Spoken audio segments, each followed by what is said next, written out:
পাগলা তোমার বাড়ি কোথায়? হ্যাঁ, পানির নিচে। হ্যাঁ, তুমি কোথায় থেকে আসছো? পানির নিচের থেকে আসছো? হ্যাঁ, তুমি কি পানিতে থাকো? এখন উপরে আসছো কেন? হ্যাঁ,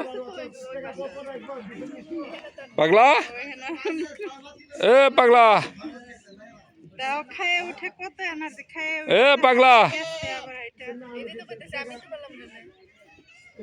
আর আমার ছেলে না এরা তো কখন কিছু বললেও তো যাইতাম